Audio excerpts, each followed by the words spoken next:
ಇವತ್ತಿನ ವಿಡಿಯೋದಲ್ಲಿ ಮೇ 22, 23 ಮತ್ತು 24ನೇ ತಾರೀಕಿನ ಪ್ರಚಲಿತ ವಿದ್ಯಮಾನಗಳನ್ನು MCQ ರೂಪದಲ್ಲಿ ನೋಡ್ತಾ ಹೋಗೋಣ.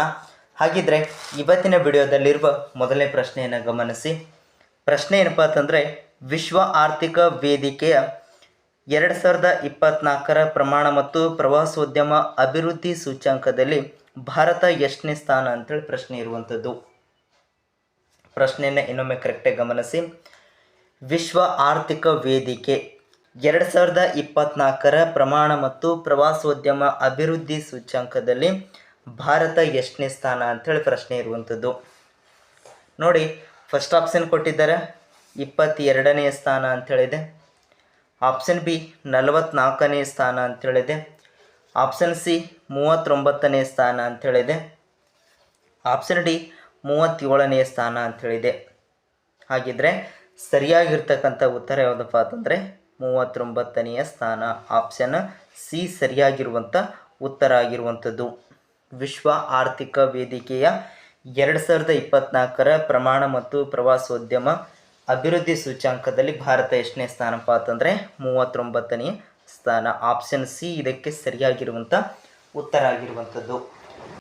ಪ್ರಶ್ನೆ, ವಿಶ್ವ ಆಮೆ ದಿನವನ್ನು ಯಾವಾಗ ಆಚರಿಸಲಾಗುತ್ತದೆ ಅಂತೇಳಿ ಪ್ರಶ್ನೆ ಇರುವಂಥದ್ದು. ಫಸ್ಟ್ ಆಪ್ಷನ್ ಜೂನ್ 17 ಅಂತೇಳಿದೆ. ಆಪ್ಷನ್ ಬಿ ಮೇ 23 ಅಂತೇಳಿದೆ. ಆಪ್ಷನ್ ಸಿ ಆಗಸ್ಟ್ 22 ಅಂತೇಳಿದೆ. ಆಪ್ಷನ್ ಡಿ ಜುಲೈ 26 ಅಂತೇಳಿದೆ. ಪ್ರಶ್ನೆ ನೋಡಿ, ವಿಶ್ವ ಆಮೆ ದಿನವನ್ನು ಯಾವಾಗ ಆಚರಿಸಲಾಗುತ್ತದೆ ಅಂತಂದರೆ ಮೇ 23. ಆಪ್ಷನ್ ಬಿ ಇದಕ್ಕೆ ಸರಿಯಾಗಿರುವಂಥ ಉತ್ತರ ಆಗಿರುವಂಥದ್ದು.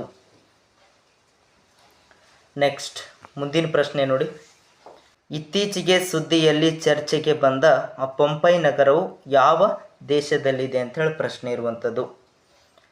ಫಸ್ಟ್ ಆಪ್ಷನ್ ಇಟಲಿ ಅಂತೇಳಿದೆ. ಆಪ್ಷನ್ ಬಿ ಜಪಾನ್ ಅಂತೇಳಿದೆ. ಆಪ್ಷನ್ ಸಿ ಈಜಿಪ್ಟ್ ಅಂತೇಳಿದೆ. ಆಪ್ಷನ್ ಡಿ ಚಿಲಿ ಅಂತೇಳಿದೆ. ಹಾಗಿದ್ರೆ ಸರಿಯಾಗಿರ್ತಕ್ಕಂಥದ್ದು ಇಟಲಿ ದೇಶದಲ್ಲಿರುವಂಥದ್ದು. ಪ್ರಶ್ನೆ ಕರೆಕ್ಟಾಗಿ ಗಮನಿಸಿ. ಇತ್ತೀಚೆಗೆ ಸುದ್ದಿಯಲ್ಲಿ ಚರ್ಚೆಗೆ ಬಂದ ಪೊಂಪೈ ನಗರವು ಯಾವ ದೇಶದಲ್ಲಿದೆ ಅಂತಂದರೆ ಇಟಲಿ ದೇಶದಲ್ಲಿ ಇರುವಂಥದ್ದು. ಆಪ್ಷನ್ ಎ ಸರಿಯಾಗಿರುವಂಥ ಉತ್ತರ ಆಗಿರುವಂಥದ್ದು. ನೆಕ್ಸ್ಟ್ ಮುಂದಿನ ಪ್ರಶ್ನೆ ನೋಡಿ, 2024ರ ವಿಶ್ವ ರೋಗ ನಿರೋಧಕ ವಾರದ ವಿಷಯ ಯಾವುದು ಅಂಥೇಳಿ ಪ್ರಶ್ನೆ ಇರುವಂಥದ್ದು. 2024ರ ವಿಶ್ವ ರೋಗ ನಿರೋಧಕ ವಾರದ ವಿಷಯ ಯಾವುದು ಅಂಥೇಳಿ ಪ್ರಶ್ನೆ ಇರುವಂಥದ್ದು. ಫಸ್ಟ್ ಆಪ್ಷನ್ ಮಾನವೀಯವಾಗಿ ಸಾಧ್ಯ ಎಲ್ಲರಿಗೂ ಪ್ರತಿರಕ್ಷಣೆ ಅಂಥೇಳಿದೆ. ಆಪ್ಷನ್ ಬಿ ರೋಗಗಳ ಬಗ್ಗೆ ಇರಲಿ ಎಚ್ಚರ ಅಂಥೇಳಿದೆ.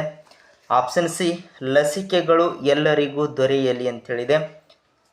ಆಪ್ಷನ್ ಡಿ ನಮ್ಮ ನಡೆ ಆರೋಗ್ಯ ಕಡೆ ಅಂಥೇಳಿದೆ. ನೋಡಿ, ಪ್ರಶ್ನೆಯನ್ನು ಇನ್ನೊಮ್ಮೆ ಕರೆಕ್ಟಾಗಿ ಗಮನಿಸಿ. 2024ರ ವಿಶ್ವ ರೋಗ ನಿರೋಧಕ ವಾರದ ವಿಷಯ ಯಾವುದು ಅಂತಂದರೆ ಆಪ್ಷನ್ ಎ ಸರಿಯಾಗಿರುವಂಥ ಉತ್ತರ ಆಗಿರುವಂಥದ್ದು. ಮಾನವೀಯವಾಗಿ ಸಾಧ್ಯ ಎಲ್ಲರಿಗೂ ಪ್ರತಿರಕ್ಷಣೆ. ಆಪ್ಷನ್ ಎ ಇದಕ್ಕೆ ಸರಿಯಾಗಿರುವಂಥ ಉತ್ತರ ಆಗಿರುವಂಥದ್ದು. ನೆಕ್ಸ್ಟ್ ನೋಡಿ, ವಿಶ್ವ ಪ್ಯಾರಾ ಅಥ್ಲೆಟಿಕ್ಸ್ನಲ್ಲಿ ಭಾರತ ಎಷ್ಟು ಪದಕ ಗೆದ್ದು ದಾಖಲಿಸಿದೆ ಅಂತೇಳಿ ಪ್ರಶ್ನೆ ಇರುವಂಥದ್ದು. ವಿಶ್ವ ಪ್ಯಾರಾ ಅಥ್ಲೆಟಿಕ್ಸ್ನಲ್ಲಿ ಭಾರತ ಎಷ್ಟು ಪದಕ ಗೆದ್ದು ದಾಖಲಿಸಿದೆ ಅಂತೇಳಿ ಪ್ರಶ್ನೆ ಇರುವಂಥದ್ದು. ಫಸ್ಟ್ ಆಪ್ಷನ್ 12 ಪದಕ ಅಂತೇಳಿದೆ. ಆಪ್ಷನ್ ಬಿ 8 ಪದಕ ಅಂತೇಳಿದೆ. ಆಪ್ಷನ್ ಸಿ 18 ಪದಕ ಅಂತೇಳಿದೆ. ಆಪ್ಷನ್ ಡಿ 9 ಪದಕ ಅಂತೇಳಿದೆ. ಹಾಗಿದ್ರೆ ಸರಿಯಾಗಿರ್ತಕ್ಕಂಥದ್ದು 12 ಪದಕ. ಆಪ್ಷನ್ ಎ ಸರಿಯಾಗಿರುವಂಥ ಉತ್ತರ ಆಗಿರುವಂಥದ್ದು. ವಿಶ್ವ ಪ್ಯಾರಾ ಅಥ್ಲೆಟಿಕ್ಸ್ನಲ್ಲಿ ಭಾರತ ಎಷ್ಟು ಪದಕ ಗೆದ್ದು ದಾಖಲಿಸಿದೆ ಅಂತಂದರೆ 12 ಪದಕ. ಆಪ್ಷನ್ ಎ ಸರಿಯಾಗಿರುವಂಥ ಉತ್ತರ ಆಗಿರುವಂಥದ್ದು. ಎಷ್ಟು ಇವತ್ತಿನ ವಿಡಿಯೋದಲ್ಲಿರುವ ಪ್ರಚಲಿತ ವಿದ್ಯಮಾನಗಳು. ಪ್ರತಿದಿನ ಎಲ್ಲ ಸ್ಪರ್ಧಾತ್ಮಕ ಪರೀಕ್ಷೆಗಳಿಗೆ ಸಂಬಂಧಿಸಿದ ಪ್ರಚಲಿತ ವಿದ್ಯಮಾನಗಳನ್ನು ತಿಳ್ಕೊಳ್ಬೇಕಾಗಿತ್ತಂದರೆ ಇನ್ನೂ ಯಾರಾದರೂ ಚಾನಲ್ ಹೊಸದಾಗಿ ನೋಡ್ತಾ ಇರೋರೆಲ್ಲ ಸಬ್ಸ್ಕ್ರೈಬ್ ಆಗಿ ಬೆಲ್ ಐಕನ್ ಪ್ರೆಸ್ ಮಾಡೋದ್ರ ಜೊತೆಗೆ ಆಲ್ ಅಂತೇಳಿ ಸೆಲೆಕ್ಟ್ ಮಾಡಿದ್ರಿ ಅಂದ್ರೆ ಪ್ರತಿದಿನ ಏನು ವಿಡಿಯೋಗಳನ್ನು ಹಾಕ್ತೇವಲ್ರಿ ನೋಟಿಫಿಕೇಷನ್ ಮುಖಾಂತರ ನಿಮಗೆ ಡೈಲಿ ತಲುಪುತ್ತದೆ ಅಂತ ಹೇಳ್ತಾ ಇವತ್ತಿನ ವಿಡಿಯೋ ಮುಗಿಸ್ತಾ ಇದ್ದೀವಿ. ಎಲ್ಲರಿಗೂ ಧನ್ಯವಾದ.